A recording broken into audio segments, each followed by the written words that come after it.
stop. Before you make a plan around having continuous fetal monitoring during your labor, you may want to watch this video, because if you're planning a natural birth or trying to go as natural as possible, then you need to know that continuous fetal monitoring can actually undermine your confidence, sabotage your natural birth, and lead to more unnecessary intervention. This is a natural birth trap, and you may be falling into it without even realizing it. Hi, my name is Carly Bonderud, and this is the Empowered Birth Series, where I go deep into everything that you need to know to plan and get your empowered, true natural birth. And if you've been following along with this series, then you know that we are going into the 20 natural birth traps that you want to avoid if your goal is to have a natural birth. You see, natural birth has been perpetuated by the medical system and our birth culture to mean anything from unmedicated vaginal birth all the way to just vaginal birth. And it's not natural. There are even people that will argue that C-sections are still natural because birth is birth, right? Not quite. Every birth can and should be a beautiful and empowering experience. That is true. And how you give birth, if you feel that you need to bring in medical intervention for whatever reason, either your own comfort level or because you have certain complications that you need to have under control, that can be helpful. There is a time and a place for continuous fetal monitoring. That being said, if you are trying to have a natural birth and you are going by this model of care, this can actually sabotage the process. And that is basically what a natural birth trap is. If you want to learn more about that, I do talk about it inside of my book, Your Empowered Birth, in Chapter 1.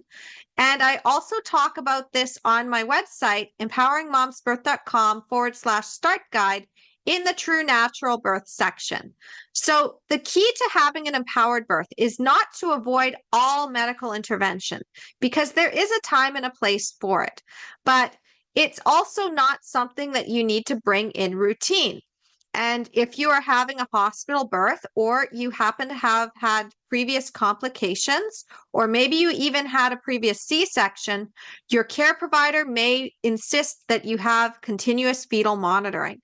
But before you sit there and think that you have to have this or that it's dangerous not to, you may want to dive deep into this masterclass. So the thing about these masterclasses, though, that you really need to understand is that I basically address it in the terms of how this is a natural birth trap and what the trap is. So in this case, as I said, what is a natural birth trap? It is literally something that you think is common, or that everybody does it, or it's safer that way, and it leads to you having your birth plan derailed. This is basically like asking for organic ice cream, thinking you're going to the store to get organic ice cream, and you pick up a container and you bring it home from the store and you look at the label and it's just preservatives. It's frozen dessert. It's not organic ice cream.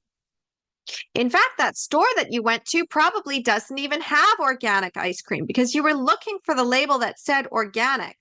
And then you didn't see it, and somebody just said, oh, that's the closest thing. And you said, oh, cool, that's the thing I want. But you got it home and you're like, wait a minute, this isn't the same thing at all. Sure, there's less preservatives in it. Sure, it's not exactly like bad for you the same way that something that was really heavy in chemicals is, but this is still frozen dessert. This isn't ice cream. So understanding that you don't want to trade in your natural birth by agreeing to medical interventions that you don't actually need. And trap number 17 on our list is the continuous fetal monitoring. So before we get deep into this, though, I just want to let you know this is the do-it-yourself path. That means that every single one of these masterclasses goes deep. If you don't have time currently to go and check out a 1 hour to sometimes just a little bit over video, sometimes we go a little bit less. Sometimes it's about 30 minutes. But if you don't really have time for that right now, then what I'm going to suggest you do is go and either check out to see if there's a transcript available. Sometimes our transcription software isn't working, so transcripts get a little delayed. And at the same time, we are basically trying to add these transcripts and the PDFs that will have the embedded links to additional resources that you're going to want to take advantage of if you want to go deeper into the do-it-yourself path. Because the deeper you go with empowering moms, the more treasures you uncover. I'm also going to talk about some additional resources that you'll want to take advantage as well. So there's books that I recommend, there's articles I recommend, and even if the links aren't available within the transcript or the transcript itself isn't available, that doesn't mean that you can't reach out to the team, hello@empoweringmomsbirth.com, and either myself or one of my team members we'll get back to you and we will let you know where that resource is or how to get your hands onto it. Because I believe that information needs to be freely accessible. When we gatekeep information, that keeps us in fear. And if we're afraid and we don't have all of the information, we make choices from a place of fear instead of a place of power. Only later to discover the truth and be like, if I had known that this situation that happened to me could have been avoided if I had never agreed to this intervention, I never would have done that. But they didn't tell me all of the facts. No, they tend not to. And, it's not always because they don't care. Sometimes it's also they just don't have time. So you need to be able to do your own research, and even that can lead down a different rabbit hole because there's two different dichotomies. There's the natural birth only community, natural birth or bust, and then there's the you need to have medical intervention or something catastrophic will happen. You can't possibly just go unassisted or hands off. So neither one is right completely. I mean, you may be more of the hands-off type, or you may prefer to have a little bit of a backup. Either case, in the empowered birth method, we are all about aiming for a true natural birth, our physiological process, and then we only pull back as much as needed.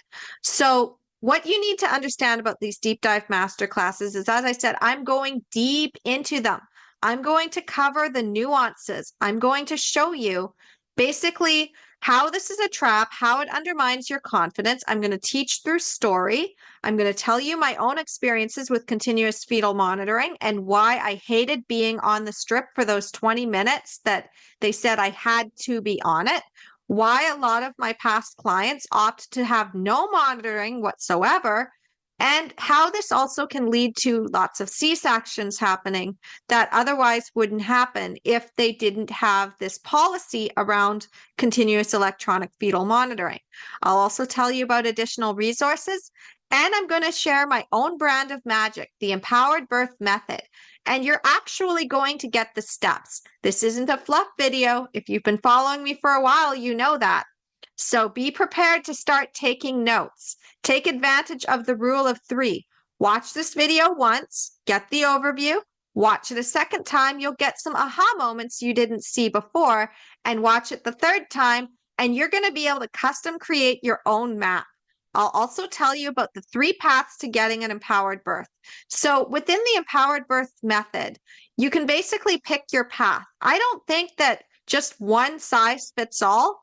And maybe you can't afford or you don't have time for the premium coaching, or you're just not a qualified member. So this is why information is free and I only charge for access to me.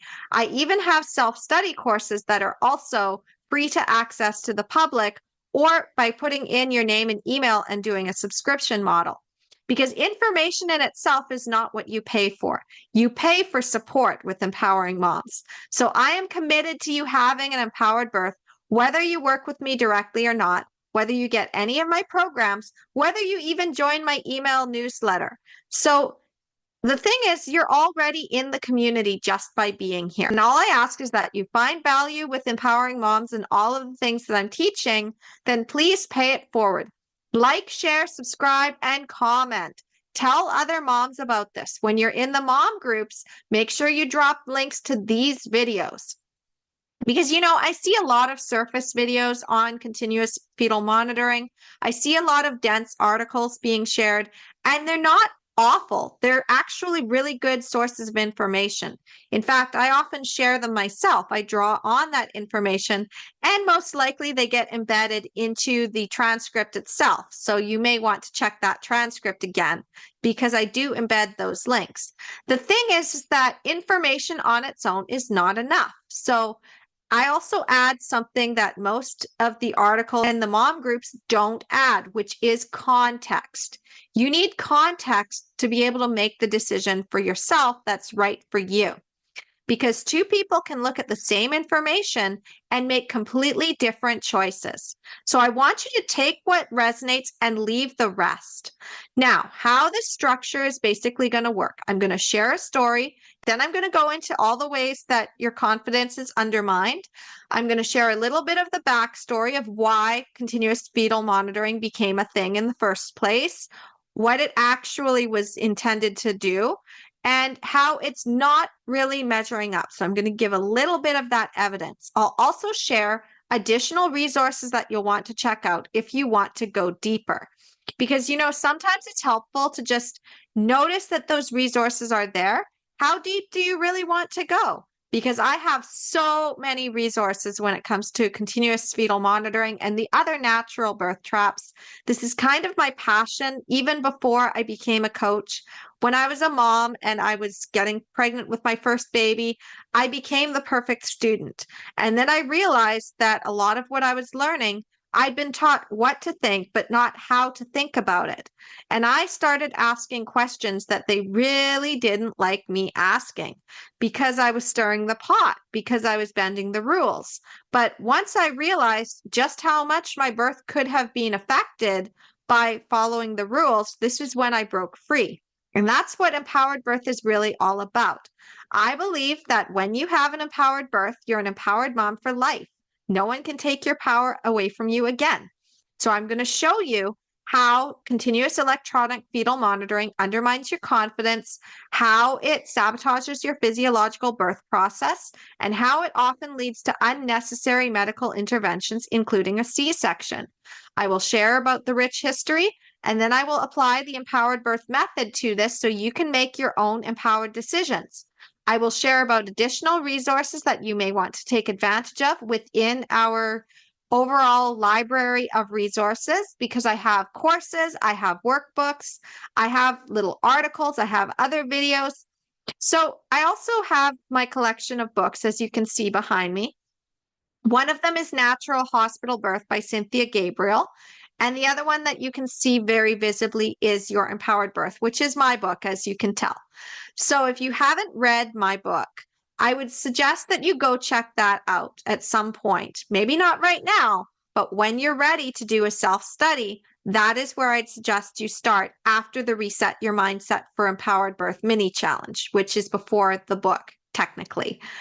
So now I'm also going to let you know that there's 3 paths to empowered birth. And once I've shared about the empowered birth method, I'll tell you about those 3 paths because, hey, maybe you like a little bit of extra support, or maybe you like to have a more structured course, or maybe you are a do-it-yourselfer and you want to know how to get the most out of these masterclasses and where to go next. Hey, I'm going to make sure that you go on the path that's right for you. So I will share with you how the empowered birth method can help you, and also the different paths to getting the empowered birth method. And it's just going to be a short overview based on what we're learning today on continuous electronic fetal monitoring and the relevant materials that will help you to go deeper with that. However, at the same time, if you want the overview, you can go to my website, empoweringmomsbirth.com/start guide. And then finally, I recap at the end of these master classes so that if you thought you missed anything or it was really dense or you just want the highlights, you can go and be like, oh yeah, now I remember, I've got it integrated. I can go back now and I can pay more attention to those key pieces, because the deeper you go with empowering moms, the more treasures you uncover. The more times you watch something, the more aha moments you get. And finally, after that, I'll tell you what's next in the Empowered Birth series and basically just sign off and let you go on your journey. Sound good? I thought so. Okay, so let's start with the Empowered Birth story. Now, I had basically thought that continuous electronic fetal monitoring wasn't that big of a deal when I first got into the hospital. I didn't understand just how much it was going to be a pain in the ass come labor. You see, at 35 weeks, I had been told that my baby was too small and that they needed to monitor his growth. So I was going for biweekly ultrasounds and twice weekly non-stress tests. So they had the fetal monitoring bands on my belly. And I'm like, oh, this isn't really that uncomfortable. I can deal with this. It's not so bad. I'm just sitting here. But the day that I went into labor with my son was a completely different story. So I had been told that because I had been doing those non-stress tests, instead of being able to just labor as I wanted, I was required to be on the strip for 20 minutes for them to get a baseline reading because they were concerned that my baby wouldn't tolerate labor.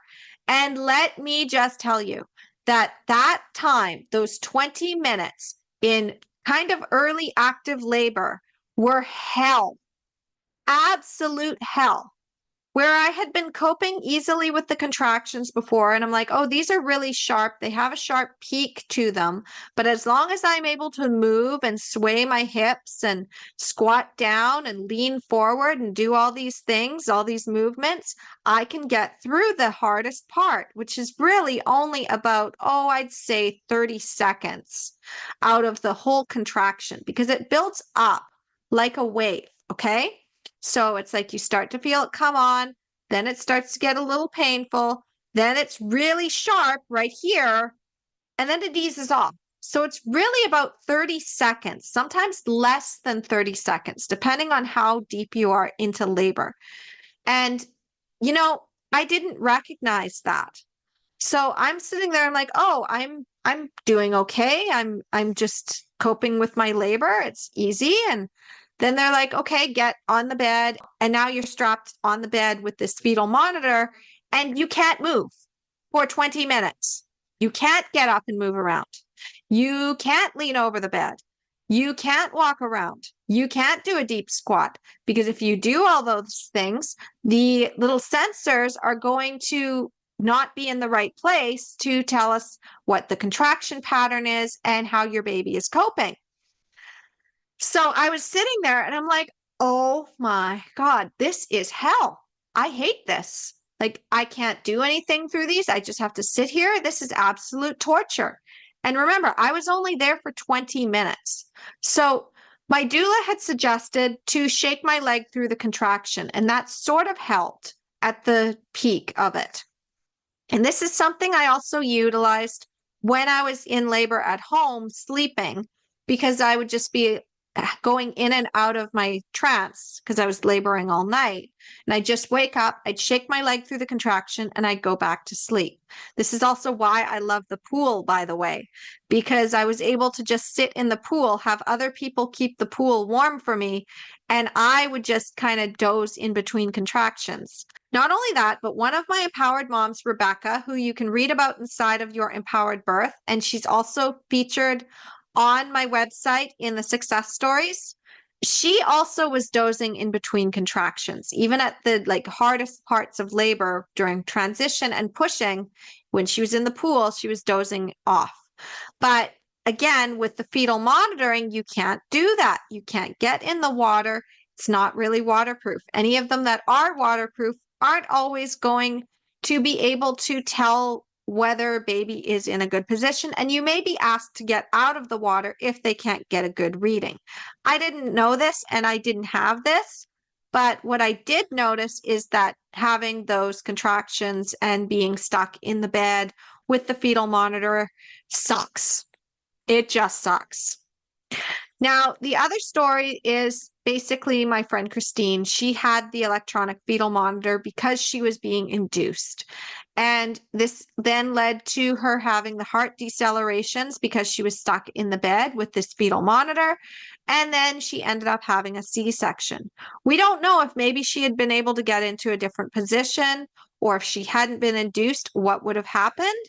Because, it's always hindsight. It's understanding the physiological birth process after already going through trauma. We don't know. But I do know one thing, and that's that Christine's body was definitely not broken because she had an unplanned home birth after cesarean just a few years later. So, what do these stories teach us? Well, first of all, if you're on the continuous electronic fetal monitor, you can't move. It is going to be more painful. It's hell. I absolutely hated that strip. And the worst part is that I had to do it twice. So, the first night I'd gone into labor, I was at about 40 and 6. And they said you need to be on the strip because you've had the non-stress tests. And I'm like, okay, fine. But then the next day when I came back, because I'd gone home, I wasn't far enough along, they put me back on that same strip. But at least I now knew that I could shake my leg through the damn contractions. It still sucks. I hate it. So I cannot stress enough just how much it can be a pain in the ass to be on this monitor if you're trying to have a completely unmedicated natural birth. If you're having an induced labor, though, there's a little bit more that you have to consider here, and I'll talk about that later. But first, let's go into how this is a trap, how it undermines your confidence. Well, first of all, if you don't know the context between contractions that are happening when you are basically able to move around versus being stuck on the fetal monitor, which is what our cultural conditioning has shown, is like, oh, you're at the hospital, you get on the monitor, you're in the bed. No matter what, that's what a lot of hospitals do. That's what we see on TV as well. Mom's in the bed, she's got the fetal monitor. That's what we are used to seeing. So the idea that you don't have that continuous monitor can then lead to a lot of fear. Now, if you haven't addressed that fear and you thought that the fetal monitor was nothing, no big deal, and you just decided, well, I should do this so that I can have people monitor my baby, I don't want anything bad to happen, then it undermines your confidence that you can actually do a natural birth. Because believe me, if I had to be on that fetal monitor for more than 20 minutes, I guarantee I probably would have started screaming for the epidural. It was hell. Now, how this also leads to unnecessary medical intervention, because that's the other part, is that if you are on that fetal monitor and you are not able to dilate because you're not able to get into the right positions, you're not able to move with your body, they're going to push Pitocin. But even if they don't push Pitocin, you're more likely to ask for the epidural. Now, if they have this as part of a package deal where they're like, okay, you're on the monitor and you're hooked up to the IV fluids, go and check out my other video that I did on IV fluids to know more about that. But now you're stuck in the bed, and I just mentioned how painful contractions are. You ask for the epidural, or your contractions slow down and you get Pitocin first, and then you ask for the epidural. Guess what's next on the list if baby isn't actually tolerating you being stuck on your back in the bed with these bands around you? Yep, it's more likely baby's going to go into distress. Not only that, but continuous electronic fetal monitoring, when it was introduced, it was to try to reduce the chances of stillbirth happening and reduce the chances of cerebral palsy. And it doesn't do that. Continuous electronic fetal monitoring has been linked continuously over time in studies to increase the likelihood that a baby is going to be born by cesarean. This is also a lot of false positives on the monitor that says baby is in distress when really baby just went into a different position, or they went lower down into the pelvis and they can't get a reading. If they can't get a reading on your baby, they may also suggest breaking your waters and then also inserting a internal fetal monitor. And they say quite often that it's just a clip that goes on your baby's head. No, it is an actual little screw that they screw into your baby's head. So there is usually a scab afterwards. Not to mention they're breaking your waters and they could be introducing infection. There's a whole big thing around that too. I would suggest checking out Hensi Goer's book, The Thinking Woman's Guide to a Better Birth, or reading Natural Hospital Birth by Cynthia Gabriel. You can also check out Rachel Reed's book, Reclaiming Childbirth as a Rite of Passage, because she talks about this as well. So how this undermines your physiological process? Well, first of all, your body is designed to move with the waves of labor. You are not supposed to stay stuck in the bed strapped to a monitor. So if your baby needs you to get into a certain position, intuitively, you are meant to feel in your body, I need to shift my hips this way. I need to lean forward. I need to get into this position of a squat to bring the baby down. Now I need to do this. Now I need to vocalize. Now I need to sway. I need to dance. I need to just move around. And you can't do that if you're on the monitor. You also can't go to the bathroom if you're on the monitor. Most likely they're going to give you a catheter, or they're going to suggest that you have to basically have people help you out of the bed, which also isn't helpful. So when you're on these monitors, even the monitors that they have as the telemetry, they call it, which is wireless, those don't always work either. In fact, Jenny found that out herself because she opted for the wireless monitor and it wasn't working properly. And nobody was addressing that it wasn't working properly. And that was one of her things. She's like, they better damn well make sure that if I did choose that it's going to actually work properly. Like she was just absolutely frustrated by this. But what you need to really get is that your physiological process is really not meant to have you in the bed. So then how did this come to be in the first place? Well, way back when we started medicalizing childbirth, when men started to see how lucrative it could be for them to go into medicine if they incorporated childbirth into their scope of practice and kicked the midwives out, they then started drugging women up on scopolamine and Demerol and pulling their babies out with forceps, and these women were unconscious. So this then often led to a lot of complications. This often led to babies having damages happen. And they were getting cerebral palsy and they were being born still, and moms were having severe complications. And they started to say, oh, well, that's because birth is inherently dangerous. They didn't recognize that the very practices that they were doing were leading to this.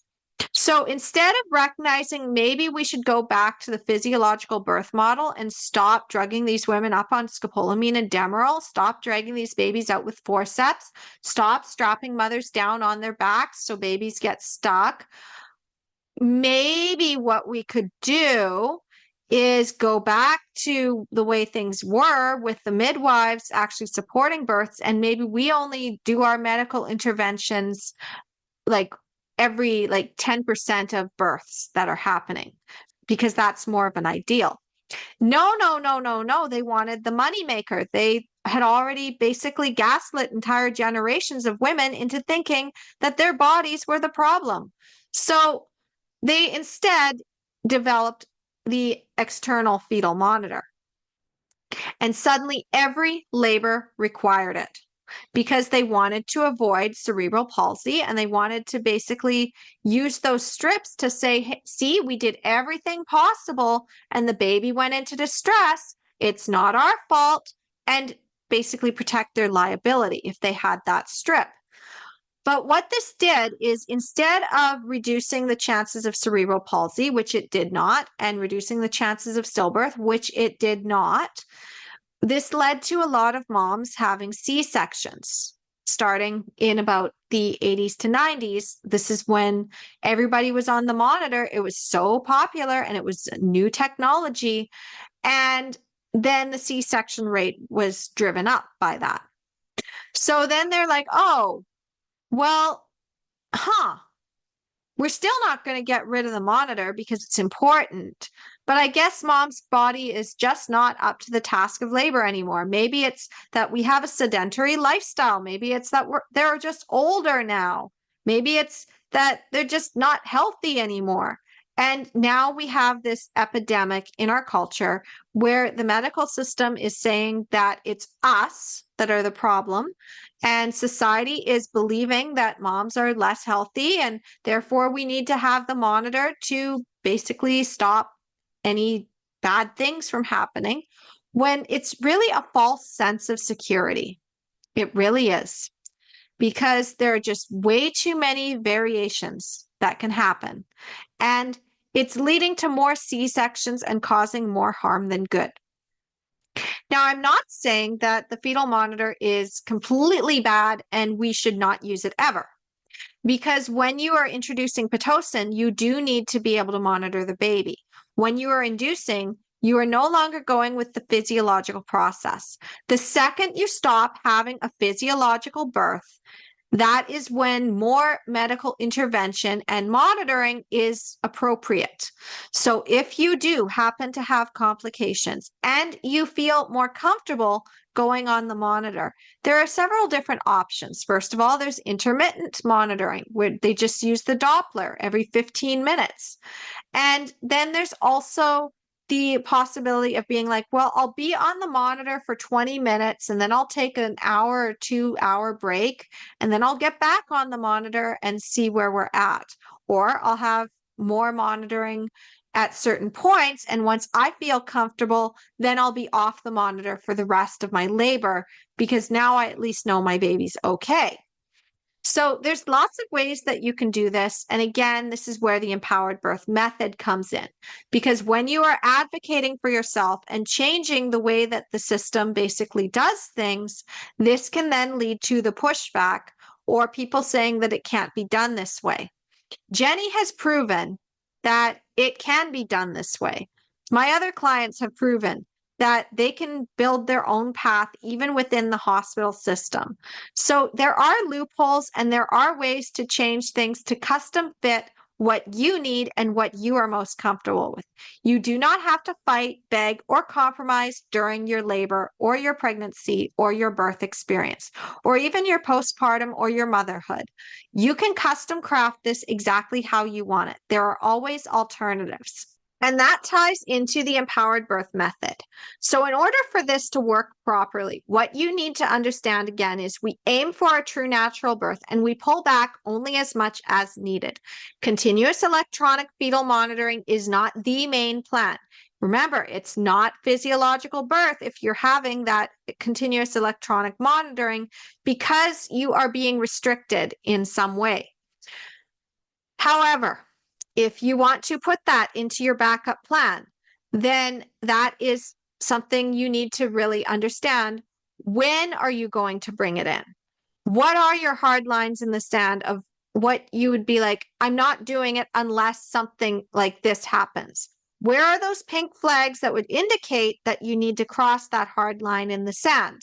Where are the red flags that say that maybe you need to add a little bit more intervention or get off the monitor when it comes to how you're doing your birth plan? Because you can change your mind. If you realize after choosing electronic fetal monitoring that it's really not for you and it's not actually serving you and it's actually making things worse, this is something you can remove yourself. Okay, this is something you can actually remove yourself. It's not in a vein, so it's not going to damage you. It's literally just little sensors on your belly strapped there with little like fabric bands. So you can pull those off yourself if somebody refuses to remove it for you. You can be like, nope, that's it. I'm off of it. This is not the same case if you have the IV, or if you had internal monitoring, or if you were on some sort of medication, because you need to also be coming down from that. So recognizing that, you need to also look at what else is in your backup plans. If you have agreed to Pitocin use, you may want to add the continuous monitoring so that you know when your baby is not tolerating the Pitocin, so that you can have them turn it off. Same thing if you're getting the epidural, or if you were choosing to induce in other ways, you want to be able to notice what's going on with your body and what's going on with your baby. But outside of that, it's probably not necessary for you to be on the machine the whole time, unless you have another severe health complication that you are monitoring that has nothing to do with your pregnancy. So you need to basically have that mindset of, I have my hard lines in the sand of what I'm actually concerned about. I know where my pink flags and red flags are.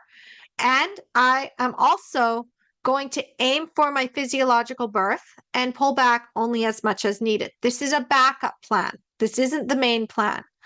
You also need to recognize you are your own best expert. You know what you need, and you don't have to follow a policy just because your care provider feels it's preferable. So you do not have to follow the rules. If you're in the mindset of being the birth consumer, you're hiring the service. You're choosing the location, but you also get to decide what you order off the menu. You're going to a restaurant and they may not have all of the things you want, but at the same time, you are not obligated to have the house special just because they say that that is what is most popular. You can choose not to have the house special. And if you realize that the restaurant that you're at isn't actually going to give you much of anything that you want, and you're like, actually, I'd rather go somewhere else, you are well within your rights to do that. Or you can choose to eat before you go. Like, thinking about the idea that sometimes we can't just go to another hospital. It's not an option, but we can always go in at the last possible minute.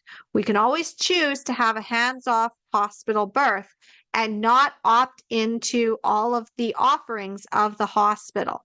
You are not stuck. The same thing with your care provider. A lot of people are like, you should just switch care providers. Sometimes you can't. So go in knowing that you're the birth consumer and that you are going to be in charge. Finally, within the right mindset, you need to get past your fear, because if you are afraid, the medical system can and will use that fear against you, either maliciously or just because that is the way that they are used to doing things and they don't know any other way and they're afraid. You may want to check out my birth advocacy report. It's available inside the Empowered Birth Toolkit and within your Empowered Birth workshop as a bonus guide. This basically tells you about the 4 categories of fear that you can work with within the medical staff and like nurses, doctors, and midwives. But also it tells you about how to deal with the category 5. The ones that are really all about just compliance and control and will try to put fear onto you to get you to be under their thumb. So you want to try to get the category 5s out of maternity care, but the profession itself attracts them. So go check out some of my other videos where I talk deeper about the category 5s. You may also want to check out unsupportive nurses and unsupportive doctors within this Empowered Birth series, because I did go into the actual types of fear in that video if you don't have access to the report itself. So once you understand as the birth consumer and you've gotten past your fear, the next line of defense that you're going to want to have is hiring the right people around you. Now, make sure you have a labor and delivery nurse who isn't like living and dying by the continuous fetal monitoring, because she's not the right person for you. You can ask for somebody who is willing to do intermittent monitoring or just stay back unless you ask her, hey, can you listen to the baby? Or some sort of signal. You don't even have to do it verbally. You could just like do that and be like, okay, I want you to listen to see where we're at. Okay, yeah, baby's actually still doing good. I'm just kind of afraid for a minute, but my intuition is telling me everything's okay. And she's saying it's okay. I'm reassured. I can keep going. And you also want a doula, because doulas are bodyguards. They can keep overeager nurses from trying to push policies when you're in the middle of a contraction and at your highest point of suggestibility. They also reassure your partner that saying no to this isn't going to be a disaster, because if your partner is afraid, that can affect your mindset as well. So make sure you train up your partner to be an advocate. Again, there are more videos and resources within the empowered birth method through the 3 paths, and I will talk about those in a minute. But first, I'm going to also let you know that if you're going to go and make decisions around electronic fetal monitoring, there are several resources that you may want to basically go through. First of all, if you go through some of the videos in our series, you're going to want to check out the videos on physiological birth.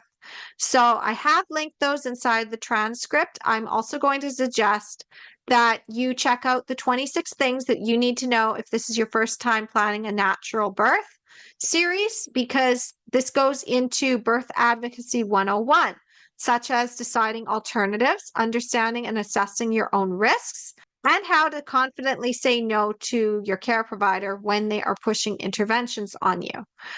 The next thing you're going to want to do, if you are more the self-study type, is go get the signature introductory program, Your Empowered Birth Workshop. You just put your name and email in, and you get access to that. It helps you release your fears. It helps you understand physiological birth.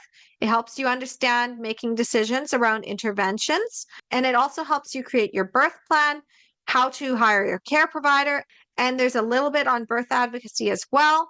And finally, training up your partner. So this is basically the baseline education that I would suggest you go through. But before you do that, make sure you've also gone through the Reset Your Mindset for Empowered Birth mini challenge, because information on its own comes against a whole bunch of hidden fears that you may not know you have until you uproot them and challenge them. So that is where I'd suggest you start. Now, within Your Empowered Birth Workshop, I do have several mini guides and I have a workbook. And one of the workbooks included within Your Empowered Birth Workshop is how to make empowered decisions. This workbook allows you to basically put in all of the pros and cons, help you sift through the positive stories, the negative stories, so you can really look at all of the data and then also trust in yourself. Because this is all about making the choice that's right for you, not the choice that other people might make in your situation, but the one that really aligns with your needs. There's also a section on how to bring up your plan to your doula, your partner, and your care provider. So you're going to want to check out that workbook. And it is also available through the Empowered Birth Toolkit if you're not quite ready to go through your Empowered Birth Academy.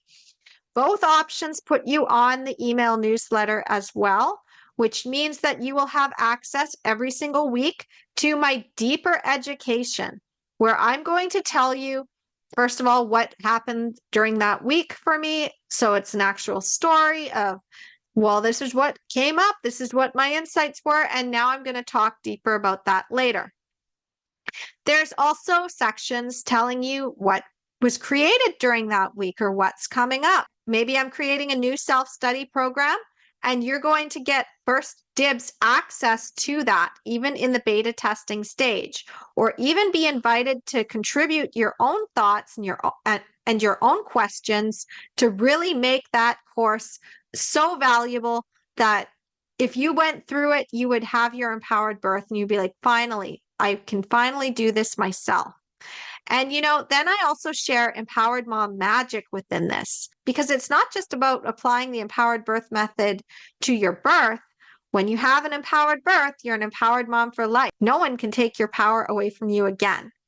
And information is free. I only charge for access to me. So the reason for that, as I said, is because I have 3 paths for getting the empowered birth method. And if you're still afraid because you're getting the wrong information or somebody's trying to scare you and you don't have access to the empowered birth method, that's not serving you. So I made sure that no matter where you are in the journey, no matter your budget, no matter my time constraints or yours or both of our time constraints, you can still basically get the same level of education and support as if you were going through one of my high-level coaching programs. It just looks different. So path number 1 is the one that you're on currently. It's the do-it-yourself path. All you have to do is watch these masterclasses, go to the website, get those freebie guides, take advantage of any free resources that come available. Sometimes I scatter my magic out there, And the deepest level of the do-it-yourself path is also to subscribe to the newsletter directly, because that is where I do the bulk of my teaching every single week. That is where I share my freshest insights. That's where I tell you about the rest of my Empowered Birth Circle. I tell you the different nuances because wisdom comes from multiple perspectives. And not only that, but I also invite you to go deeper and test out programs that I haven't even opened up to the public yet. So you'll always know what's coming up next in Empowering Moms, sometimes months before it even becomes a hint inside of social media. So the thing about that, though, is all I ask is that you like, share, subscribe to this channel, pay it forward, pass it on, and do your best to follow my social media channels and comment, because this boosts the algorithm. And a drop in the ocean creates ripples. Many ripples create waves, and enough waves can change the tide. Here at Empowering Moms, I want to use the profits from the self-study VIP and the coaching to basically open up birth houses, to create more options for moms, not just in birth, but in other areas where moms have always gotten the short end of the stick. And in order to do that, it really takes a community that is dedicated to the empowered birth mission and to the empowered mom magic. Because when you have an empowered birth, you're an empowered mom for life. No one can take your power away from you ever again. But maybe you're not the do-it-yourself type. Maybe you really don't have a lot of time and energy to be sifting through multiple videos, multiple guides, going through multiple newsletters, trying to read over everything and try to piece it together yourself. Maybe you would much rather prefer to have something more strategic with action steps, with extras that you could dive into but aren't necessary for your education because you've got the core method. And that is where self-study comes in. So this path, again, we basically have two options here. So within self-study, you have the option of going complete self-study, and then you don't have access to the one-to-one email support the way that you would if you were an actual client. But we will still answer your questions if you reached out to us. We just won't look over your homework, and we just won't go over anything unless you booked a call with us. If you chose to book a call and upgrade to self-study VIP, then you are more deeper into the circle, and we'll say, oh yeah, now you can get a seat at the table and ask your questions in a deeper way. But even at the lowest level, even if you were just watching these videos, if you ask a question, emailing the team, hello@empoweringmomsbirth.com, we will get back to you within 3 to 5 business days. If you are a community subscriber, all you have to do is hit reply to any newsletter, and that will get you access within 1 to 2 business days. And if you are self-study or self-study VIP, then you hit reply to one of our emails that we give through that course, and then you have even more access. We also send you little reminders and say, hey, how are you doing with the course right now? Is there anything you need help with? Here's an additional resource that I thought you might need, and basically check in on you. But if you really want that extra layer of support, you want to be able to sit and talk to a human and maybe work through your fears or get your partner on board, that's the first level where you pay. And we have 15-minute laser coaching sessions that we basically give access to our self-study VIP members, and priority goes to our level 3 premium coaching clients. So basically, how this works with Empowering Moms is we have premium coaching available. I don't take everyone on as a client. It is a high price tag to work with me directly. It's a high price tag to work with my coaching queens who are in my team and currently taking on clients. We are protective of our energy. We're protective of our time. We are often running multiple businesses outside of just what we're doing with Empowering Moms for Birth. I am building an empire. I am building a queen's court. And every single one of my coaching queens has their own life that they are living. And I do not want them to be tied to the computer, having to answer to a bunch of people all the time. So that is why I made sure that we had self-study And then we have self-study VIP so that we could really keep those groups intimate. Our coaching programs are usually about 3 to 5 moms. And if we decided to open up to partners as well, it would probably be about as high as 10 to 20 people overall joining us. So 10 couples or 3 to 5 empowered moms. So recognizing just the level of how our system works, it's a hefty price tag and a hefty time commitment. And it's right for some people. Some of them will pay a lot. I mean, Jenny herself said, I will pay you all of the money to teach me. And I said, Jenny, I'm going to do you one better. How about we build a class together? Let's actually create our own academy, because I was kind of like, I don't know what to teach. I've got so many years of experience. I need somebody to draw this out in me. And so Jenny actually helped me build Your Empowered Birth Academy, which is now also a self-study VIP program. And before that, we were doing live group coaching with a handful of people. So we had Lisa and we had Rebecca. You can read about their stories inside of Your Empowered Birth. We also had an Empowered Mom Club at one point where Claire Sherman was one of the members, and she had also utilized a lot of what we were teaching. I used to run live classes within my Facebook group. I don't anymore because Facebook kind of was messing with my algorithm. But recognizing that there are so many layers, and the highest level coaching clients, I usually only take about 1 to 2 clients every 2 years, sometimes less than that. It depends on the seasons of my life. If I'm taking care of little babies, I'm going to be doing less one-to-one. If I'm taking care of older kids, I may bring in more one-to-one. I didn't start doing deeper coaching with clients until my daughter was almost in kindergarten. And it was mostly because I knew that I would have that time available. And I want my coaching queens to be able to have that same freedom. So we have a very flexible schedule, and it's around the coaching queens' times that they want to work. And that's individual. So depending on who you would be able to fit best with, or if you wanted to work with me, it's really about being aligned in those times and needing to put in an application. If you are curious about laser coaching, you can go onto my website, empoweringmomsbirth.com/start guide, and check out the premium coaching path. It's inside of the table of contents, or you can just play around with the choose your own adventure style of the start guide itself, because it can be a little bit addicting and it's a lot of fun.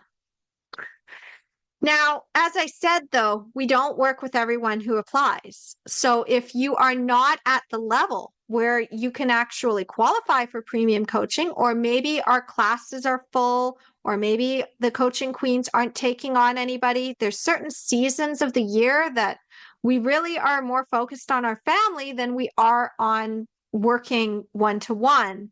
And that is where self-study comes in. So as I said, the self-study path is more structured, but self-study VIP still gives you access to that coaching.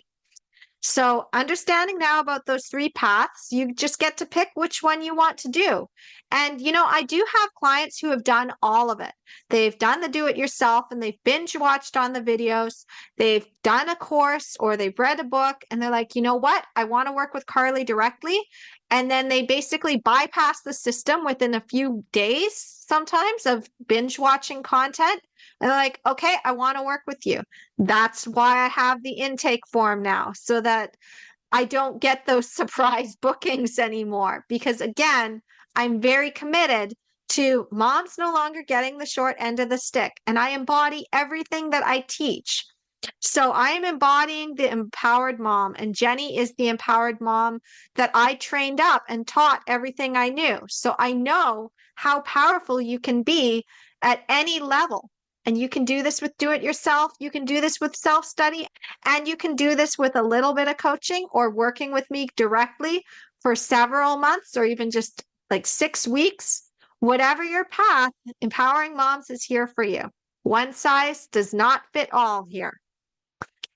Okay, so now you know about the resources, you know how the paths work, you know what you need to do. You've probably started to get an idea of how you're going to incorporate or not incorporate electronic fetal monitoring. Let's just quickly recap on what we've learned, okay? So the reason we don't want continuous electronic fetal monitoring, first of all, is that it is not fun being in that bed strapped to that monitor when you're having contractions, even if they're not Pitocin-induced contractions. Even when they are completely physiological contractions, they hurt more when you are strapped to that monitor. 20 minutes was enough for me to decide never again. Okay, 20 minutes was long enough for me, and I never want to do that again. And I tell all of my clients, is like, well, if you were on the monitor for that long and you were able to hold off on getting the epidural for how many hours before you finally caved, and you were strapped to that and you had Pitocin, like, oh my gosh, you are freaking super powerful. You can totally do a home birth. Like, that was your experience of labor? Girl, you're gonna be like, oh, this is easy. 'Tis but a scratch kind of thing. So recognizing it hurts. Second, it doesn't actually do what it was meant to do, which is reduce the chances of complications and babies not doing well. In fact, it often does the opposite, where healthy moms and healthy babies end up getting C-sections because the readings said that baby was in distress, but baby was actually fine. And finally, it also sabotages your physiological process because you need to be able to move into positions as your body is telling you. First of all, the pain of being on your back in the bed is because your body is saying, hey, we need to get out of this position and move. And I was like, I am aware that I need to get out of this position. I am stuck in this stupid bed right now with this stupid monitor. And I am stuck here for how many more minutes? Oh, it's only been 5 minutes. I have another 15 minutes of this hell to go. Ugh, are you kidding me? Like, no, I hate this. I hate this so much. Can we just stop it? No, we can't just stop it. You say that I'm not allowed. Okay, well, I don't know my rights yet, and I don't know how to advocate for myself yet as a first-time mom, and I don't know that this is actually a thing. I won't find that out for another 6 months when I discover improving birth. So, okay, well, I guess I'm stuck here. I can't take this monitor off myself because then what if something goes wrong? I need to have this. Okay, I'm just going to endure this. I'm going to shake my leg through this contraction. Ow, this sucks. I hate this. I can't wait to get in the bath. I am going to stay in the bath the whole time so I don't have to be on the monitor because this sucks. Like, that was my level of hatred of that actual device. Like, the machine sucks. I hate it. But then in the same vein, that's for physiological birth. So you need to remember that. When you introduce intervention, you are no longer having a physiological birth. That is when monitoring may be more appropriate, but you can still decide, are you going to do it the whole time? Are you going to maybe just see how it goes? And then if you decide that you're good to go, you have it off? Or are you going to suggest intermittent monitoring instead with the Doppler? You can also just choose to not have the intervention that's going to cause you to be on the fetal monitor. So remember, every time you choose an intervention in your birth, particularly induction, Pitocin, or the epidural, this then makes it more likely that you're also going to have the fetal monitoring. So now that you understand that context of when you would bring it in and when you don't want it, now I'm just going to remind you that if you found value in this video, please like, share, subscribe to our channel, pay it forward, pass it on. If you have any direct questions that are urgent, please email the team. hello@empoweringmomsbirth.com if you are not subscribed to the newsletter, or hit reply to any one of our email newsletters and you'll get access to us faster within 1 to 2 business days, because that flags us to say, oh, you are in the community, you have a question, we are going to prioritize those. If you're a high-level premium coaching client, you have us on WhatsApp. So maybe you might want to check out that instead of trying to do the email route, because we still only check our email within 1 to 2 business days, and we don't work Friday, Saturday, or Sunday. It's typically Monday through Thursday that we're checking. Okay, so be aware of that. Although I do also encourage you to share your stories, your experiences inside of the comments themselves on our social media. Not only does this boost the algorithm, which in itself is awesome, but it also adds value. And the more value that you add, the more visible you are, the more likely you're going to get noticed. And I do elevate and reward those who are contributing to empowering moms. Maybe you're even a birth worker and you're watching this to just get more of a context around something for a client. Maybe you are just someone who's passionate about birth and thinking about becoming a birth worker. Or maybe you're a mom who just really wants to know all her options. Wherever you are at, if you put your own insights or additional resources, like, hey, check out this article, have you seen this yet? Then that adds value to these masterclasses beyond what is in the PDF transcript, and it gets you noticed. You do that enough times, you could get rewarded. Okay? So now we've come to the end. Thank you so much for watching. And next week, what we're going to be talking about is trap number 18, which is not making noise. Because oftentimes we're told to be quiet, and this can also lead to birth being way, way more painful. So that's coming up next, and I will be sharing a story of my own home birth and how I recognized that the more noise I made, the less birth hurt. So that's what's coming next in the Empowered Birth series. You can go deep with this now. You can pick your paths. You can choose self-study. You can continue to do the do-it-yourself path. And if you would like to work with me at a higher level, then you also know that we do have premium coaching available. We do have laser coaching available. Priority for those laser coaching calls do go to self-study VIP members. So you may just want to go and get your Empowered Birth workshop and upgrade to self-study VIP.